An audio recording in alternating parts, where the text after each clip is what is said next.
Halo para pejuang semua ya.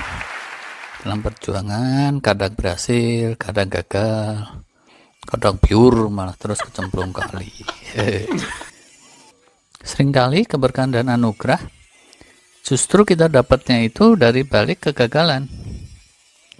Yaitu apa? Yaitu kalau kita bisa mengambil hikmahnya. Lapang hati, sabar, tawakal dalam menerima takdir Allah. Kemarin ini pengumuman SNMPTN, nanti ada SBMPTN, ada lagi jalur mandiri. Itu yang lulus tuh jangan pada jumawa, ya kan? Bill Gates itu ya, terkaya di dunia bertahun-tahun. Bukannya lulus perguruan tinggi top dengan predikat cum laude atau IPK-nya 3,9, enggak. Dia itu DO, Mark Zuckerberg dari Facebook itu juga drop out, dan banyak lagi. Inggris tuh dulu juga gitu. Dalam penjelajahan samudra, dia paling bucit. Spanyol Portugis sudah menguasai dunia, Inggris masih lingak-lingu. Rusia juga pas perang dunia itu korbannya paling nggak terkira.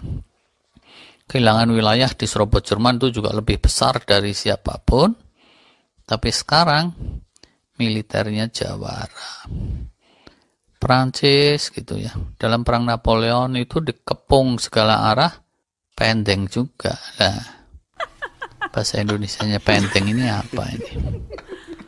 Perang dunia juga ditekuk Jerman dengan amat memalukan dalam 46 hari. Tapi sekarang Prancis jadi powerhouse ekonomi Eropa.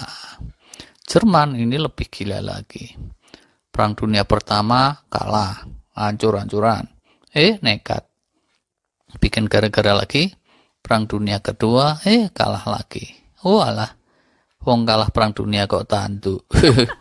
Kalau makan di restoran Padang sih nasi tambocie itu biasa. Tapi kalau kalah perang dunia kedua terus tambocie, ya cuma Jerman yang ngalamin. Tapi sekarang kalau perekonomian di Eropa yang nomor 1, ya Jerman. Jepang juga remek dalam perang dunia, kena bom atom apa segala macam. Sekarang dia juga jawara ekonomi dunia. Sampai tahun 90-an gitu ya. Orang Inggris, Amerika, kalau bikin mobil tuh ya, masih ada rembesan olinya. Tapi kalau mobil Jerman, apalagi Jepang, nggak ada cerita. Kualitas jadi kelas wahid, tangguh luar biasa, karena bangsanya digembleng oleh rentetan kegagalan demi kegagalan, kehancuran demi kehancuran di zaman perang. Sudah merupakan janji Allah bahwa kejayaan dan keterpurukan itu dipergilirkan. Yang gagal, dia jadi terpaksa jungkir balik. Terus dia jadi keras tangguh. Keras tangguh, dia jadi sukses berjaya. Sukses berjaya, hidupnya jadi enak nyaman. Hidup enak nyaman, jadi terlena, terus jadi lembek. Nah, karena terlena lembek, dia jadi gagal. Gitu aja terus, puter, ya kan. Kita lihat ya, kehidupan muda-mudi. Mereka yang gagal, ada sih yang mentalitasnya itu pecundang sejati. Tapi, yang kepribadiannya mantap, habis gagal, dia introspeksi diri, lebih humble, tawadu, dan lebih mendekatkan diri kepada Allah. Bukankah itu nilainya tinggi, ya kan? Kalau yang SNMPTN berhasil, atau UTBK, SBMPTN, jalur mandiri, oke lah. Kalau yang alim-alim, mereka akan bersyukur, gembira ria dengan menyebut-nyebut nama Allah, sujud syukur, doa bersama, sedekah. Yaitu mungkin sampai ya sekitar 2 bulan ke depan lah dari hari pengumuman. Setelah itu, walau alam, ya kan beda-beda. Sebaliknya, yang terpaksa harus jungkir balik, banting tulang, banting encing, banting engkong, itu mendekatnya kepada Allah bisa sampai setahun ke depan. Terus gagal lagi, bisa lebih mendekat lagi kepada Allah 2 tahun. Nah, habis itu, berhasil ataupun tidak berhasil, mereka sudah menjadi pribadi yang berbeda, lebih tangguh, dan banyak kesombongan di hatinya, meluruh.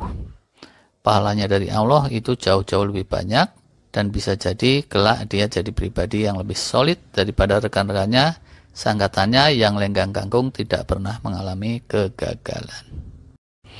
Kalau kita ya interview pegawai gitu, terus kita tanya, Mbak, apakah Diko pernah gagal? Tidak, saya tidak pernah gagal sama sekali. Nah, kalau dia jujur dengan jawaban itu, biasanya akan kelihatan dia itu manusia yang lembek. Sebaliknya, kalau dia gagal bertubi-tubi tapi hidup gitu dan tetap semangat, itu kayak Neng Atun. Neng, coba ceritain kegagalan-kegagalan dalam kehidupan yang kamu alami. Wah, kalau kegagalan saya ini gudangnya, Om. Waktu kecil mau masuk SD negeri di Dayakolot aja gagal. Dari kecil saya malah ngurus ayam. Loh, ijazah saya kejar paket A. Habis itu di SMP pun saya juga gagal. Nilai rata-rata UAN saya 10. Loh. Kalau nilai rata-rata 10 itu jenius, Neng. Jenius kalau sendirian, Om. Ini rata-rata 10 untuk berdua sama teman sebangku. Walah, nilai kok dipakai berdua. Dia 5, kamu 5 gitu maksudnya. Ya, kalau teman sebangku saya sih 6,5, saya yang 3,5. Loh. Dan habis itu masih ada lagi kegagalan saya, Om. Masuk SMA, pengen masuk SMA favorit, susah payah malsuin kartu keluarga dan SKTM. Ujungnya malah saya cuma ranking 5, Om. Oh ya, kalau ranking 5 lumayan, Neng, bukan kegagalan. Nanti dulu. Kalau ranking 5 dari atas sih lumayan. Ini saya dari bawah, kubra. Tapi habis itu Neng Atun terus bisa masuk UI Depok, Fakultas Kedokteran Gigi Hewan atau apa gitu, lupa. 5 menit aja dia masuk, terus keluar lagi. Cuma ke kantinnya aja, beli air mineral sebotol sama odading. Dapatnya malah yang sudah expired, tapi berhubung expirednya baru 2 hari, langsung disantap saja, habis itu mules. Tapi alhamdulillah moncornya cuma 3 hari, hari keempat malah kena penyakit mejen.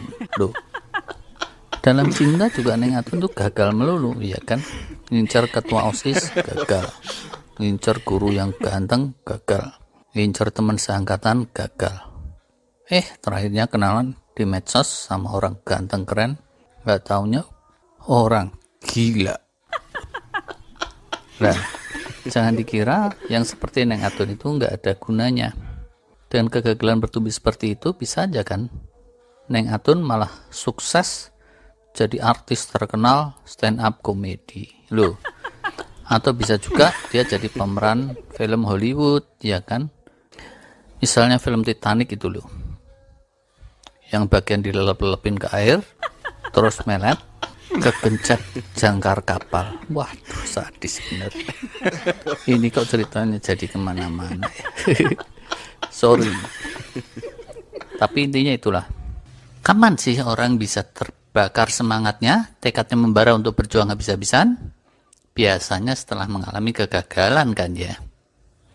Kalau setelah suatu keberhasilan, sering juga sih ada yang sumbar, kesuksesan ini sekedar awal dari sukses-sukses berikutnya, bla bla bla.